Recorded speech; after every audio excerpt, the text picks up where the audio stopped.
Hello, welcome to DIY is my happy place. I'm Amy, and today, I'm so excited. It's going to be a fun craft. We are going to dupe Pottery Barn villages. And the best part is, these houses will not break the bank. Why, you ask? Because they are made from Dollar Tree supplies. It's so fun. We went on a girls' weekend with my sisters, a trip, and we were staying at an Airbnb and we took the houses. I'm going to show you. But the best thing is, we had a fun craft day, and let me show you how fast and easy it is. Let's get started. First, let me talk about a couple of items we need to get that you can't get from the Dollar Tree. And I will put a link in the description below. These are Sharpie paints. So it's not just your regular Sharpie markers, but I love it because the precision that you can get with these is wonderful. There's really no mess, no cleanup. It's awesome. Then the other thing you need is some flat brown spray paint. Now let's talk about the things that you can get from the Dollar Tree. These little plastic village houses are awesome. Sometimes the Dollar Tree has them ceramic. This year I could only find them in plastic, but don't worry, they are not going to look like dollhouse toys when we get finished. They're going to look like glamorous Pottery Barn fancy decor.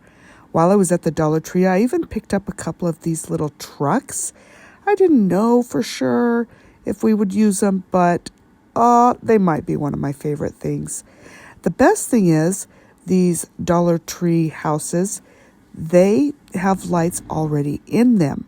You do have to add batteries, but they light up and it's so fun. Now, you can see that they are pretty cute, but once they're painted, they go from cute to glam, and I love it. I was wondering about these lights when they light up. I didn't want to have to tape them off, so I just went ahead and spray painted right over it, and then I just scratched the spray paint off for the lights. It was actually easier than trying to tape off little circles. Now, when you're spray painting, make sure that you spray in light coats and you kind of go in swirly movements.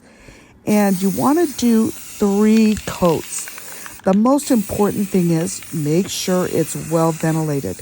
It was a rather cold day when I was spraying this, so I just put it at the end of the garage with the garage door open while I sprayed, and then I closed the garage door while it dried because it was pretty cool. You do want to make sure that you let it dry completely before you put on your second or third coat. This is the hardest part for me because I get impatient. But if you don't let them dry completely, then there'll be drips. Trust me, you need to. So what I do is I put a coat on and then I go do something, run an errand. And in this case, I put my third coat on right before we were going to paint. So what did we do? We went to the store to get snacks for our craft day. My sister's grandsons were with us too, and oh man, they had fun crafting too. I'm a mom with 4 boys, and they're all grown up now, so it was so fun to have 2 little boys to craft with me for the day. And of course, my sisters and I laughed until we couldn't laugh or sing anymore. We talked and sang and laughed so much we lost our voices. Once we were stocked up on good snacks, we came back and our paint job was completely dry, so they're ready for crafting. Look how once they're completely brown, they look like little gingerbread houses. All they need is white paint to look like icing. The funny thing is, my sister Sarah, she's not really a crafter, and she didn't know for sure if this was going to be her thing or if she'd be able to accomplish a task. Because, for heaven's sakes, my sister Christy is beyond measure good. and so is Pollyanna. I mean, these two are professionals.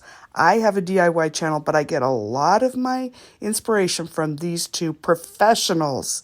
So Sarah, she wasn't quite sure, but trust me, she accomplished fantastic work. The first thing that you need to do when you start with these pens is you do have to prime them. You kind of pump them up and down and push down on them until the paint gets into the tip of the pen. Now, I would recommend having two sizes of pens, a fine tip marker and a fat one, because sometimes you need to be able to do very intricate work and sometimes you want to be able to cover a bigger area. We were really going for the Pottery Barn look, so mostly we just used white. But my grandnephews, they used color. They had the trucks. And I'm telling you what, I had no idea how awesome little guys can just put a little paint here, a little paint there, and oh man, these turn out so good. And I love how happy they were with their work. I mean, they really stuck with it. So this is the perfect example of there's no age that's too old or too young to craft.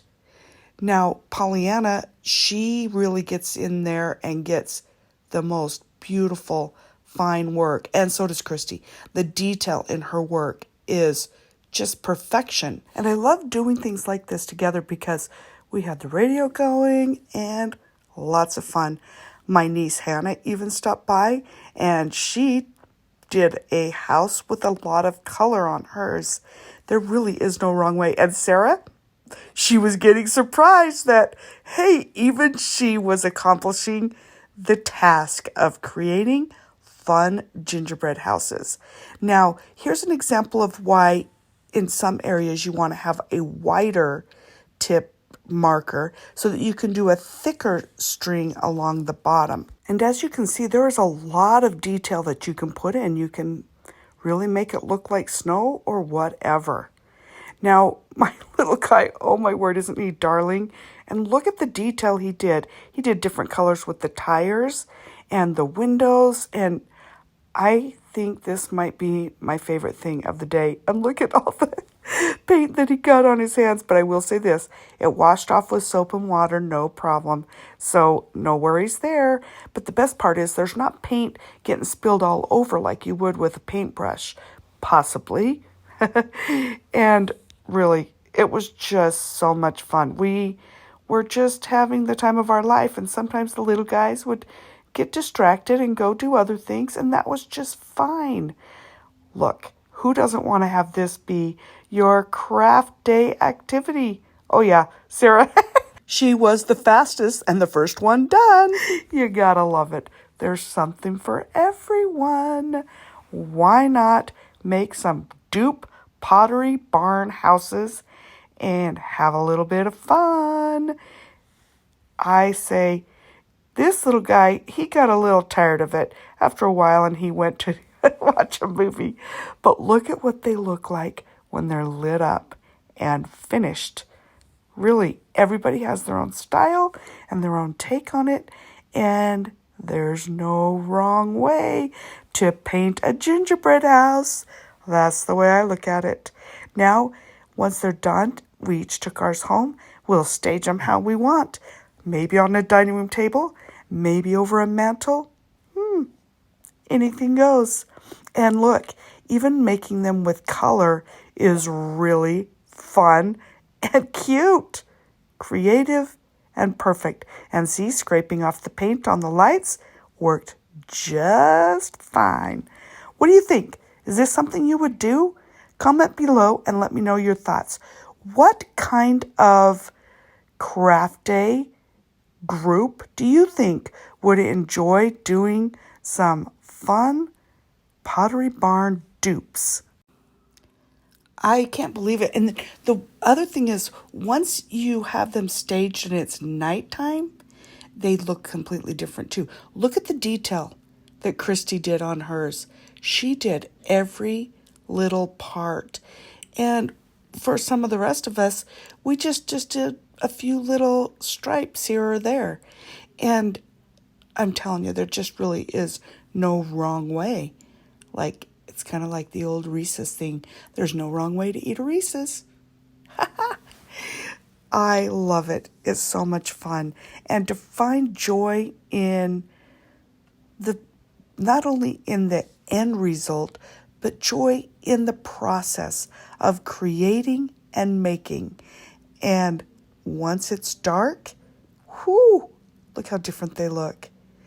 I just don't know how you could have a more glamorous, fun looking decoration to put all around your house at Christmas time or any time. I'm telling you, I just love these little villages. It's so fun to have them look like gingerbread houses and look so fancy, and 3 houses for under $10. I love it. Don't forget to subscribe, and I'll see you again soon. See ya.